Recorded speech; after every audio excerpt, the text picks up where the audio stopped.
Hi, my name is Dawn Tarquinio. I am principal at Woodland Elementary School.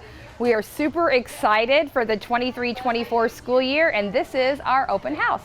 So tonight we have all of our families here to meet their teachers for the very first time. We're very excited that we have about 85 students who are new to Woodland, in addition to the over 100 kindergartners that are coming from North Park. We're really excited. Our building was under construction the entire summer, and we have brand new HVAC and brand new LED lighting. So we have some really exciting things happening at Woodland, and you'd never guess this building is 25 years old.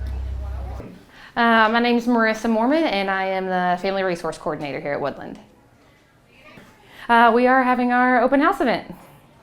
Well, I'm the Family Resource Coordinator, so I just kind of help out if there's any needs that students have at home or at school, just for them to get in touch with me.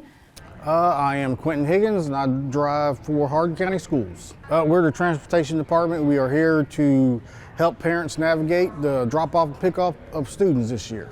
Just once they get their information, know they got to be outside 10 minutes before the bus arrives. Hi, I'm Veronica Keeler, and I'm the counselor at Woodland Elementary School. And I love being the counselor here because it's all about the children and we all help each other. Something special about Woodland is that we're all a family, and it's just a big family. We all take care of each other and make sure that we all learn and do our best. My name is Stephanie Valone. I'm a third grade teacher here at Woodland. This is our annual open house. We're excited to welcome all of our students back for the new school year. And what is